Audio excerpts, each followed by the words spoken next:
Salut, aujourd'hui on va parler du Dynamite du mercredi 29 qui s'est passé sur Warner TV Next. Tu m'as peut-être déjà entendu faire ces reviews de catch sur TikTok, j'avais envie de parler longtemps de catch, donc on va reprendre à zéro, je vais réexpliquer. Si tu suis pas AEW, c'est pas grave, reste avec moi, ça va bien se passer. Un show qui a tenu pas mal de ses promesses et qui a fait quand même bien plaisir. Bon, une ouverture qui commence à devenir habituelle avec Jon Moxley qui nous fait des messages, même si maintenant ils sont un peu moins cryptiques et que ça devient juste de la pure envie de violence.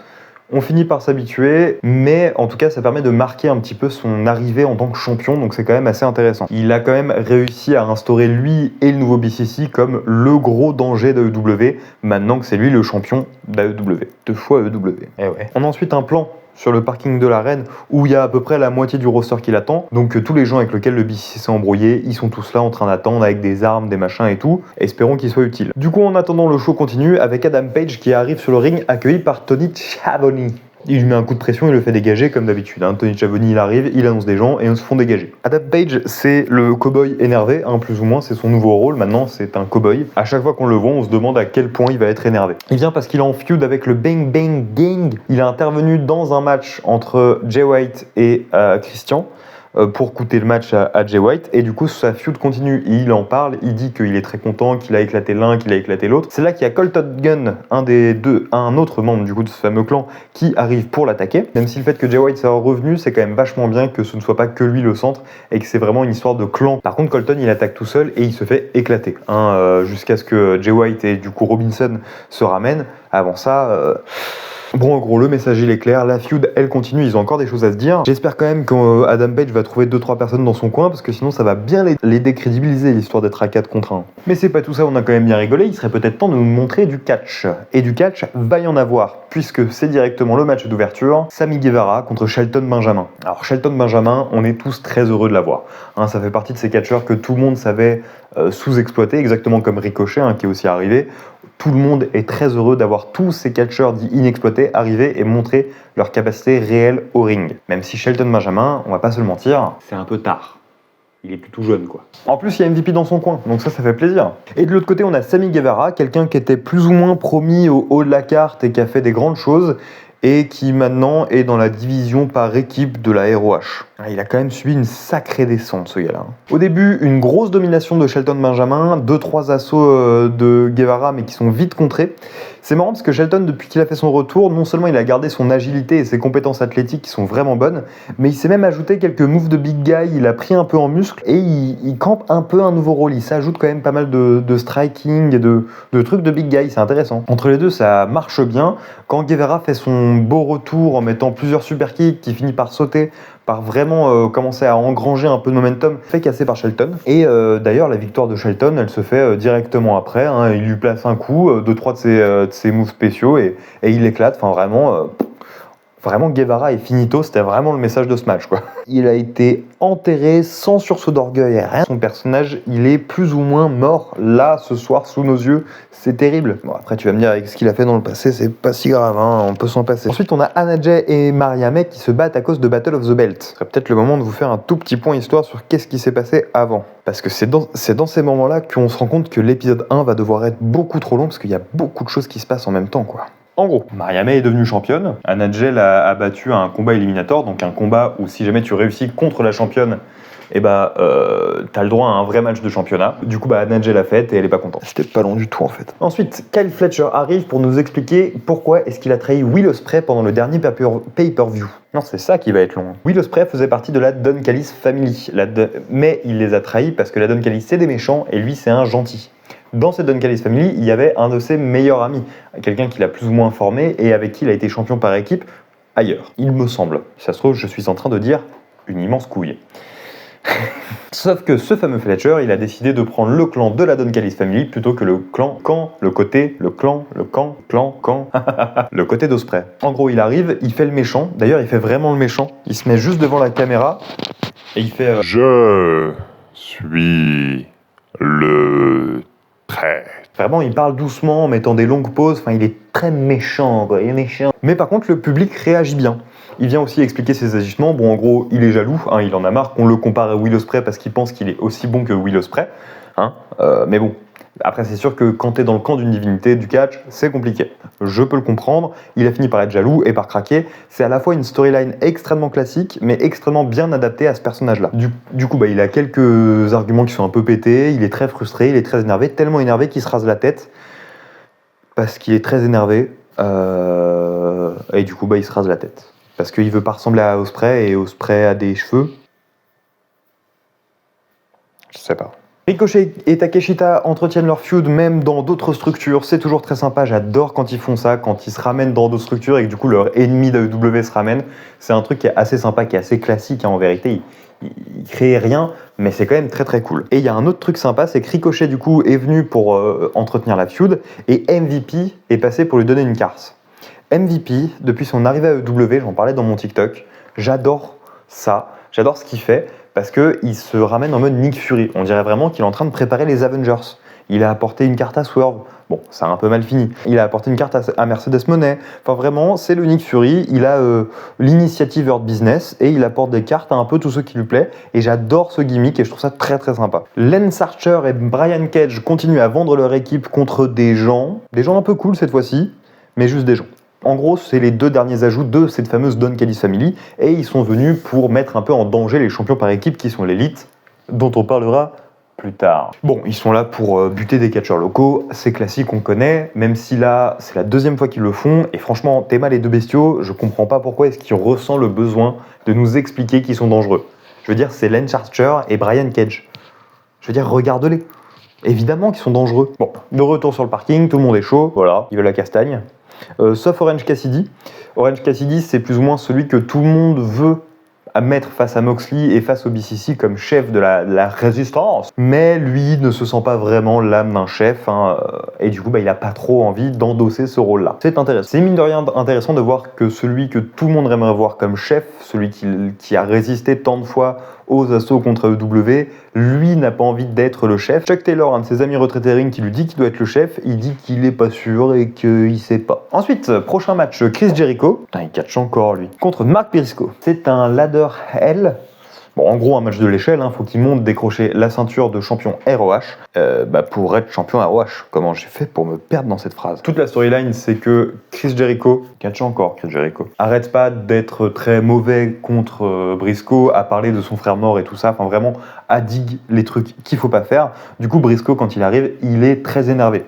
Il jette directement une échelle sur le ring, il éclate Jericho, j'ai encore Jericho. Il le fait passer à travers des tables, ça commence directement dans la violence, comme on l'attendrait de ce genre de match et comme on l'attendrait de Mark Briscoe. Petit moment assez marquant où il pose Jericho contre une échelle et il plonge depuis le ring contre l'échelle, Jericho l'esquive et vraiment il part à toute vitesse contre l'échelle, je sais pas comment ça rend, mais vraiment le replay a l'air vraiment super violent, t'as l'impression qu'il a mis toute sa force dans cette attaque. À partir de ce moment-là, Jericho il a quand même pas mal le dessus et à chaque fois il essaye de l'emporter, Mark revient tout le temps, vraiment il a trop de cœur, il a trop d'envie et du coup il revient tout le temps, il se laisse jamais démonter, il se laisse jamais faire. Ce qui évidemment appelle à l'intervention du reste des membres du Learning Tree, le clan de Chris Jericho. A commencer par Kiss qui vient arrêter une nouvelle tentative de dinguerie par Mark Briscoe, mais qui se fait directement dégager par Romero.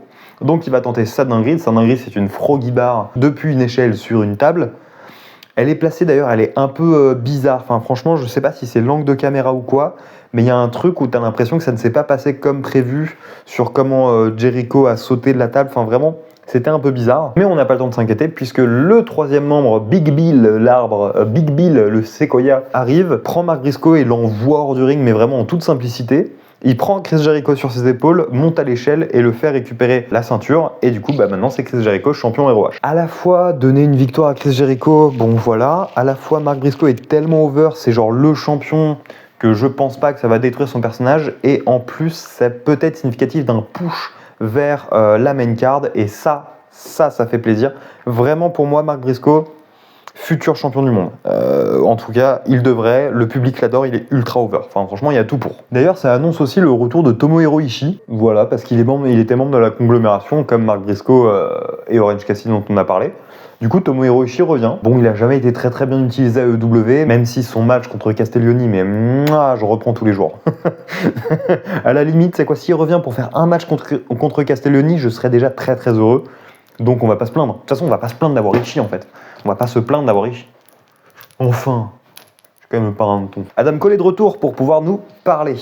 Alors Adam Cole, il y a un truc un peu bizarre où il est parti en tant que méchant, il s'est blessé, il est resté très longtemps loin des rings et du coup quand il revient, il est trop over pour être un heel et du coup on le met en face. Du coup ça fait un truc un peu bizarre sur la storyline où genre il a trahi MJF et ensuite là quand il revient, son premier move la semaine dernière donc ça a été d'expliquer à quel point il déteste MJF et que c'est pour ça qu'il l'a trahi. Donc un move un peu heeless. Là c'est pareil, il revient en tant que face pour parler. Mais du coup, il y a le Royaume Incontesté qui était son groupe de méchants, hein, tout simplement, hein, son groupe de heal qui vient. Et c'est étrange, mais je crois que Adam Cole, du coup, a fait tourner face tout le Royaume Incontesté. Alors qu'ils ont joué les méchants de pacotille pendant quasiment toute son absence. Mais bon, ça semble changer, ils semblent tous être d'accord et contents, et on veut tous aller se battre contre MJF. Et du coup, ils attendent MJF. MJF, est-ce qu'il va venir ? Évidemment que non. MJF va répondre par une vidéo. Une vidéo d'ailleurs où il est en train de se faire masser dans un manoir, donc on continue à construire son personnage, c'est très bien. En gros, ils doivent tous faire des combats, et c'est le premier des membres du Royaume Incontesté qui sont à 3 victoires, qui vont pouvoir l'affronter durant le prochain pay-per-view. Donc MJF, il a plus de ceinture, il fait peu de matchs, mais par contre si tu veux l'affronter, il peut quand même te mettre à travers tout ce qu'il veut. Franchement, le pouvoir qu'il a, in kayfabe n'a aucun sens, mais c'est quand même génial à voir, et ça te donne envie, et en fait, c'est logique qu'ils veulent l'affronter et c'est logique que lui en ait rien à foutre. Par contre, il va falloir nous expliquer pourquoi le Royaume Incontesté sont devenus gentils tout d'un coup. Parce que ça, pour l'instant, j'ai pas compris. Et ensuite, nous avons Pénélope. Alors, étant donné que je suis plutôt un nouveau spectateur de EW, enfin un nouveau spectateur, je suis spectateur depuis 1 an, je sais pas qui c'est. Mais elle revient, et elle revient en disant « Vous êtes censé avoir peur de moi ». Et du coup, je vais affronter Jimmy Hayter. Hayter qui était une ancienne championne, qui est revenue il n'y a pas longtemps, et qui du coup lui dit on va s'affronter dans 2 semaines. Ça fait plaisir de voir Jimmy Hayter. Donc on va pas se plaindre, et on va voir qui c'est cette Pénélope. Pénélope. Je sais pas qui c'est. La Maison Noire contre 3 randoms. Encore une fois, pourquoi à Dynamite un match d'exhibition comme ça? On sait très bien qu'ils aient la Maison Noire, on sait très bien qu'ils sont plus forts que quasiment tout le roster, et on sait très bien que leur règne de champion à 3 était l'un des meilleurs pour ces ceintures-là. Et remettez-leur leur ceinture d'ailleurs, c'est n'importe quoi qu'ils ne les aient pas. Je veux dire, quand tu la regardes, c'est eux les champions trio. Enfin, je veux dire, bon, les champions trio de maintenant, c'est le BCC et ils sont extrêmement crédibles, mais en fait, à part la Maison Noire, il n'y a pas d'autre adversaire crédible. Ça n'a pas l'air d'être l'objectif, étant donné qu'on sait que Buddy Matthews sera le premier combat de Adam Cole. Bon, pourquoi pas, j'adore Buddy Matthews, c'est toujours sympa de le voir, mais bon, du coup, il y a peu de suspense quant à la victoire de Adam Cole. Lui, il revient, c'est son premier match, et on lui met un membre de trio. Par contre, j'ai bien aimé le petit moment où Adam Cole a confronté directement à leur sortie de ring la Maison Noire, en mode t'as un problème, et qui lui a répondu littéralement, mot pour mot, même si en anglais dans le texte, t'es un fragile. Bon bah d'accord. De toute façon, les deux sont des bêtes de ring, j'avais hâte de voir le match. Mais là, Adam Cole, c'est un fragile. Va falloir te défendre, mec. Camille contre Queen Aminata. Camille, c'est la goule, la porte-flingue, enfin le bras droit de la championne TBS Mercedes Moné. Et Queen Aminata, c'est une jeune star montante qui, pour moi, est le futur de l'entreprise et va bientôt mériter de grandes choses. C'est très très cool d'ailleurs que ce match soit au sein d'une feud entre Camille et Statlander. Il y a un truc que j'aime bien dans le fait qu'elle n'est pas que bras droit, c'est aussi une catcheuse qui a ses propres intérêts. Même si ça va me poser un petit problème plus tard. Bon, c'est le premier match un peu long de Camille et il va falloir en parler. Ah, c'est pas ouf, Surtout quand tu la mets en face de Queen Aminata, qui est quelqu'un qui n'a pas grand chose à prouver en termes de in-ring. Je veux dire, elle est forte, elle est agile, elle a tout ce qu'il faut, elle a la bonne tenue. Mais voilà, quoi, il y a pas mal de moments qui sont un peu floppy et ayant vu pas mal de matchs d'Aminata, je sais à qui c'est la faute. Autant quand elle fait des petites actions, c'est très très sympa. Autant là, non, il y a des trucs qui vont pas très bien et je ne sais pas si c'est une bonne idée de la laisser sur les rings très longtemps. Autant en faire un personnage plus rapproché de Marina Shafir. Mais enfin, il y a quelque chose qui est quand même intéressant, c'est que du coup, Queen Aminata a souvent le dessus. À partir du moment où ça devient technique, il y a même des moments où elle est à ça de gagner. C'est important pour le personnage et c'est important pour la construction de montrer que effectivement, elle a le dessus technique. Ils n'auraient pas pu faire semblant. Et donc, ils l'ont assumé. Enfin bon, voilà, le match est bon, mais plus le temps passe, plus tu comprends pourquoi Camille est surnommée la Maison de Briques. Maison de Briques qui gagne, évidemment, pour construire son affrontement. T'as vu ce que j'ai fait? Maison de Briques, construire. Et du coup, il y a Chris qui se ramène avec Mercedes Moné qui est un peu en fond, qui s'en prend une. Et c'est là que ça me pose problème. C'est que d'un coup, cette petite storyline se fait aux dépens du championnat TBS et aux dépens de Mercedes Moné. Et là, ça me dérange un tout petit peu. La ceinture et le prestige un peu moins fort. Et ça, c'est dommage. À part si la finalité, c'est qui sera aux côtés de Mercedes Moné, où à ce moment-là, du coup, ça donne du prestige au championnat TBS. Mais c'est pas vraiment ça l'histoire. L'histoire, c'est une confrontation de force entre les deux lutteuses. Et du coup, en fait, Mercedes, elle a rien à faire là. Donc pourquoi est-ce qu'elle s'intéresse à ce point-là à cette histoire ? Peut-être c'est ça le problème, c'est qu'elle soit là. Oula, alors oui, là il va se passer beaucoup de choses, je vais donc devoir prendre mes notes sur moi et vous faire un petit rap. D'abord on est sur le parking. Sur le parking, il y a tout le monde qui attend le BCC. Le BCC, il voit une voiture arriver. Sauf que la voiture, c'est pas les bons méchants parce que c'est le patriarcat. Et le patriarcat, ils arrivent et ils voient parmi le roster Kid Sabian. Kid Sabian, c'est quelqu'un qui a affronté un membre du patriarcat et avec qui ils sont en feud. Donc ils s'enfuient et du coup le patriarcat, il court aussi pour essayer de le rattraper. Ils arrivent tous sur le ring. Une fois qu'ils ont tous sur le ring, il y a une image qui se met sur le ring et à l'image c'est Hook qui s'inquiète de qui est-ce qui a attaqué son père depuis un moment, qui a dit qu'il a trouvé la vidéo et du coup il se ramène lui aussi sur le ring et Hook se fait éclater par le patriarcat et Kid Sabian qui apparemment a rejoint le clan. Et c'est après ce rush d'informations que nous avons le main event. Main event qui est encore un combat entre Private Party et l'Elite, sauf que cette fois-ci Private Party a de leur côté Daniel Garcia et l'Elite ont de leur côté Jack Perry, qui est un membre du clan Elite, mais pas du duo des Young Bucks. Alors, faut savoir qu'ils ont fait plusieurs matchs en 2 contre 2, que les Young Bucks et Private Party ont fait déjà pas mal de matchs 2 contre 2. Le dernier a été remporté par les Young Bucks, et tous ceux d'avant ont été remportés par Private Party, si je me souviens bien. Et donc, il y a une feud entre ces deux groupes, puisque l'Elite est censé être les vice-présidents, et donc ceux qui s'occupent d'AEW. AEW est complètement sous l'attaque du BCC, et eux préfèrent s'enfuir et ne rien dire et laisser faire. Ce qui énerve pas mal des gens comme Daniel Garcia et Private Party, et c'est pour ça qu'ils s'affrontent. Il y a vraiment beaucoup de haine pour l'Elite, et ça justifie donc ce début qui est vraiment dominé par les faces. Ils en ont marre de cette équipe-là, de ces équipes-là qui sont en haut, ils en ont marre de ce champion et des 3 champions, et donc ça commence avec une grosse domination de leur part, un truc qui fait plaisir, le public il est à fond dedans, ils adorent les voir se faire éclater, et les Young Bucks sont trop forts pour jouer les petits patrons un peu connards. Et ça marche très bien. Les faces sont assez énervés, ils respectent un petit peu moins les tags, bon, même si les tags AEW1 s'en fout. Mais il y a quand même un équilibre qui se retrouve assez vite. Et après un petit moment, le combat commence à prendre une nouvelle directive. Il y a Zayn de Private Party qui est dans le coin de l'Elite, qui eux continuent et passent leur temps à faire des tags entre eux pour pouvoir l'éclater. Et le reste des membres de l'équipe pro AEW, j'ai envie de les appeler, n'arrivent pas à intervenir. Et du coup, Zayn prend, malgré 2-3 petits retours à 2-3 moments, il prend et encore et encore et encore. Quand il arrive enfin à faire le relais à Mark Twain, son pote de Private Party, il réussit à faire 2-3 prises, il se fait dégager et c'est encore Zayn qui va prendre. Et qui est intéressant puisque entre les deux, il y a un manager, Stokely Hathaway, qui essaye de les séparer. Et le fait qu'il y en ait un qui soit pas très utile et que l'autre ait pris très cher pendant le combat, ça peut être très intéressant pour la suite. Surtout que le fameux Zayn, c'est lui qui va gagner le match. Avec un petit paquet qui peut être à la fois un peu déceptif, à la fois très logique et surtout très intéressant pour la construction de cette équipe-là. Étant donné qu'avec leur victoire, ils réitèrent leur demande d'un combat revanche, mais cette fois-ci avec un nouvel enjeu. Si Private Party perdent, Private Party se sépare. Et Zayn a dit ça sans prévenir son pote, ce qui fait une tête un peu bizarre. Et ça peut être très intéressant et surtout ça peut servir Stokely Hathaway. Ensuite, mais qu'est-ce qui se passe sur ce parking ? Vous allez me demander, ça commence à être fou. Non mais c'est quoi ? C'est le parking de Civil War ? Et sur le parking, une voiture arrive. Et dans la voiture, un membre du BCC. Et non, en fait, c'est juste Marina Shafir. Par contre, sur le ring, du coup, les 3 vainqueurs, Private Party et Daniel Garcia, se font attaquer dans le dos par le reste du BCC. Ça veut dire qu'ils ont passé 2 heures dans le parking à attendre en se faisant avoir par la technique de il y en a un qui passe par devant pendant que les autres passent par derrière. C'est vraiment des teubés. Oh, ils sont nuls. Oh, la sécurité. D'ailleurs, ils traînent avec eux le fameux Chuck Taylor, catcheur à la retraite, puisque blessé. Et il l'éclate une fois de plus. Et quand Orange Cassidy arrive, c'est trop tard. Il y a déjà Chuck Taylor qui est au sol. Et ça se termine sur un Orange Cassidy qui essaye de cacher un peu sa colère, mais qui commence à se poser des sérieuses questions quant à son placement par rapport à ces équipes-là. Il est surtout là à encaisser un peu le fait d'être arrivé trop tard et peut-être de ne pas avoir endossé assez tôt le rôle de résistant et de chef de la résistance contre le BCC. C'était un super épisode.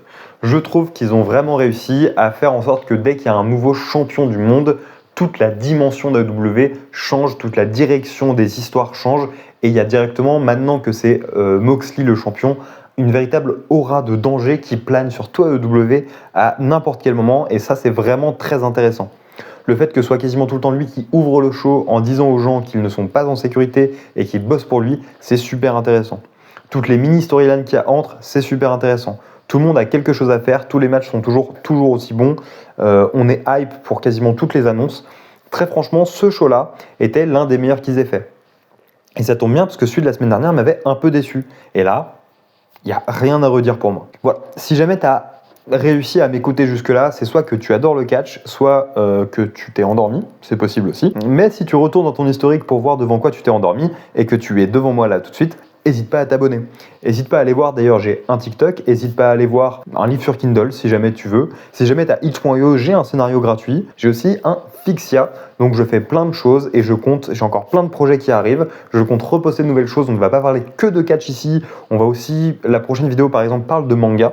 On va aussi parler de films, on va parler de plein de choses. J'ai hâte de vous faire découvrir à peu près tout ce qui me fait plaisir. Bienvenue sur ma chaîne YouTube. N'hésite pas à partager, à liker du coup.